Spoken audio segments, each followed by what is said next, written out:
आज पवित्र मंगलवार ए वर्षर शेष मंगलवार से समय 5 ରୁ 6 ठीक आम 5:05 आज पहुँच जाइए। अन्य मानी आसी ठंडा टी अच्छी कि ठंडा को आप भय नक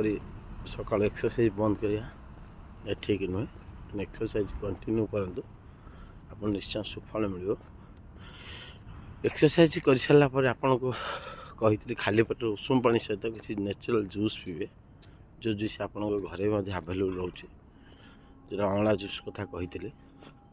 प्रत्येक सप्ताह आप 2 थर आप जो बाड़ी बगीचा मिलूँ ग्रीन पत्ता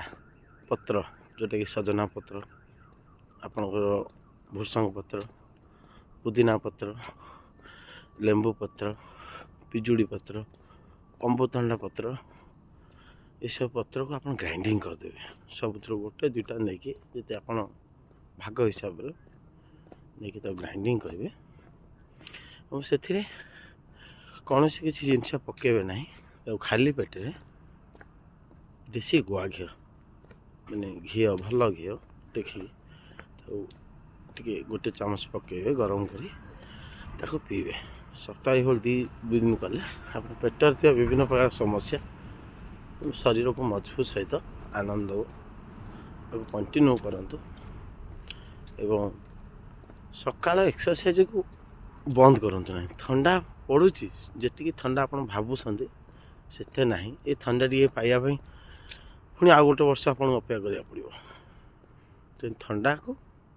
रखु ठंडा ठंडा वस्त्र पिंधतु नियमित एक्सरसाइज करूँ समय हिसाब से खातु एवं संध्या 7टा पर खाद्य को वर्जन करूँ आप उपशम मिल शोवा समय से आपणकर शरीर हिसाब से 5 ରୁ 6 घंटा भल निद्रा हेले बहुत तेणु बेड्रे पड़ी रही निद्रा होता तो ठीक नुह तेणु एक्सरसाइज को कंटिन्यू कले आप भल निद्रा भी पाइपर। तो सका क्यों ये समय को केमी उठिकी आप नित्यकर्म सारिकी पुणी एक्सरसाइज करेंगे यहाँ हूँ प्रकृत समय 6टा पर आउ ठंडा अधिक हम